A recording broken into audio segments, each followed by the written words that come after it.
Okay. Basahin ang mula sa aklat ng Henesis, Kabanata 22, talata 1, hanggang 12. Utos kay Abraham na handog si Isaac sa Diyos. Basa. Utos kay Abraham na ihandog si Isaac. Genesis 22 verse 1 to 12. Pagkalipas ng ilang panahon, sinubok ng Diyos si Abraham. Tinawag siya ng Diyos at tumugon naman siya.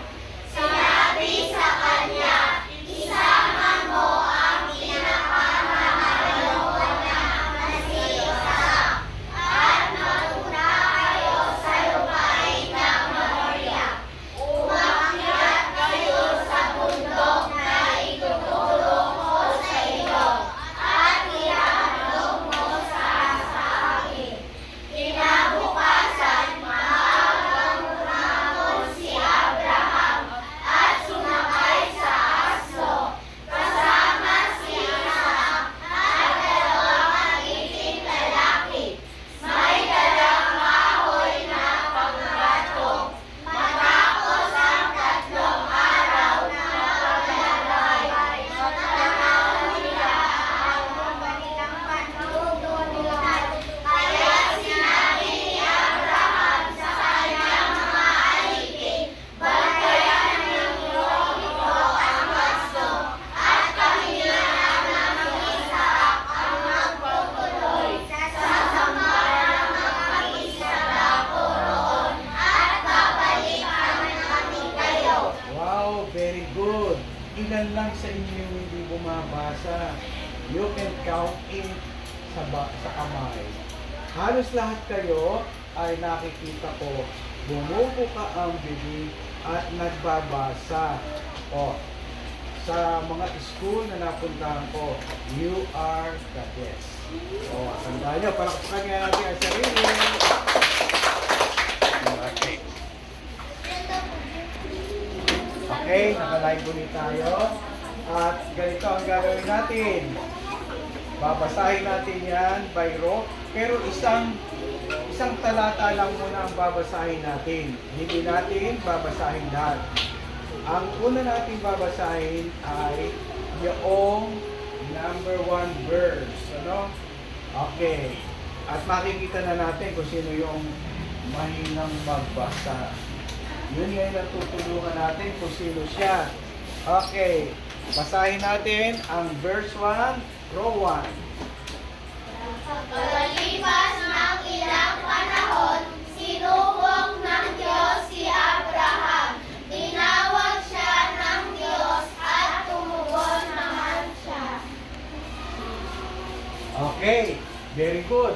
Lahat nagsalita. O, di ba lahat ay bumasa? Very good. Kailangan lahat niyo sila malaya kayo, ha? O, second row ay lilima. Pero tingnan natin kung mababasa nila ito ng malakas. Okay, 1, 2, 3, basa. Sinabi sa kanya, isama mo ang pinakamamahal mong anak na si Isaac at magpunta kayo sa lupain ng Moriah. Umakyat kayo sa bundok na ituturo ko sa iyo at ihahandog mo siya sa akin. Okay, ulitin yung number 1 verse.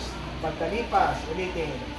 1, 2, 3, basa. Pagkalipas ng ilang panahon, sinubok ng Diyos si Abraham. Tinawag siya ng Diyos at tumugon naman siya. Okay. O sige, mamaya kukuha ko ng magja-judge sa aking lahat, sa inyong lahat. Okay, row 3. Babasahin ay verse 1. 1, 2, 3, basa. Pagkalipas ng ilang panahon, sinubok ng Diyos si Abraham. Tinawag siya ng Diyos at tumugon naman siya. Okay. Very good naman. Okay.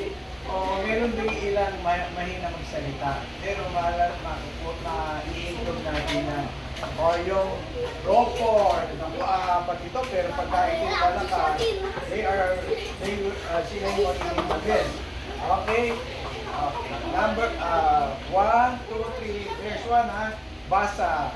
Pagkalipas ng ilang panahon, sinuong ng Diyos si Abraham. Tinawag siya ng Diyos at tumugon naman siya. Okay, very good. Parang marami yata sila.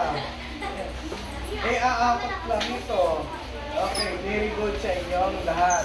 Ngayon, ito, para naman fair, kukuha ko ng isang magja-judge dito. Na, ikaw, hindi ka. I-judge mo sila ha, kung sino yung the best. Okay, tayo na, ikaw. Tayo ka dito. Mag-judge tayo ha. Pipiliin natin, kawawa na may tatatlo na lang. Yan na. Titingnan niyo yung buka ng Biblia kung sino yung hindi nagbabasa. Okay, i-judge natin sila kung sino yung number 1, o sino yung number 2, sino yung number 3, o sino yung kulay na. Okay? Ulitin natin ang pagbasa sa pangalawang verse. Ang babasahin, ang unang babasa ay ang row 1. Okay? Titingnan nyo yung bibig nila, yung bibig nila titingnan nyo. Okay, 1, 2, 3, basa.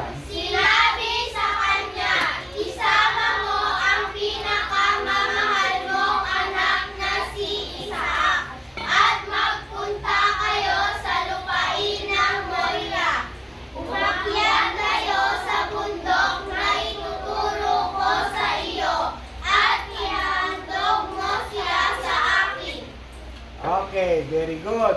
Tatanungin na natin kasi baka makalimutan nila eh. Meron ba kayong napansin na hindi nagbabasa? Isa po. Hindi na, mabagal lang. Okay, palakpakan natin yung first row. Okay, second row. The 5 Musketeers. So, kailangan malakas ang basa anak ha. Okay, yung verse 2. 1, 2, 3, basa. Sinabi sa kanya, isama mo ang pinakamamahal mong anak na si Isaac at magpunta kayo sa lupain ng Moria. Umakyat kayo sa bundok na ituturo ko sa inyo at ihahandog mo siya sa akin. Okay, very good. Tatanungin natin yung dalawang judge. Ano ba masasabi ng dalawang judge? O anak, ano masasabi mo dun sa... Si Owen. Okay.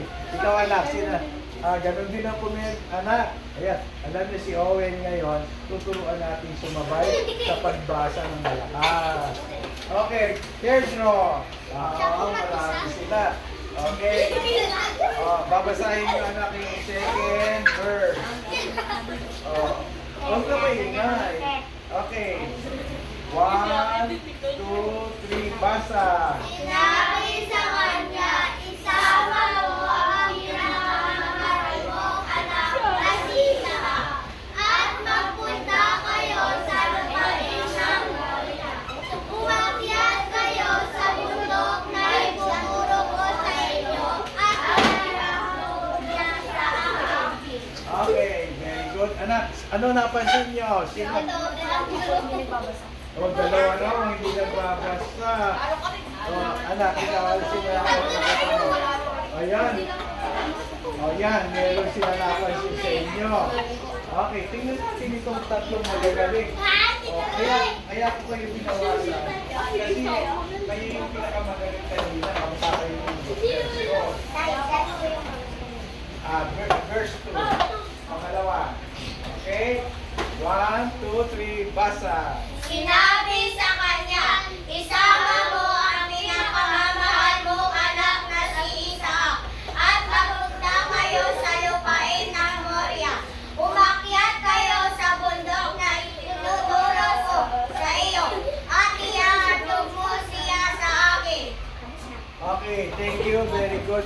Napansin mo? Anak, ikaw ang naiiwan. Okay, sige. Sino ngayon ang the best sa apat na row? Kami!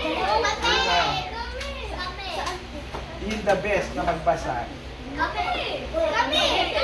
Ano yan the best na row na nagbasa?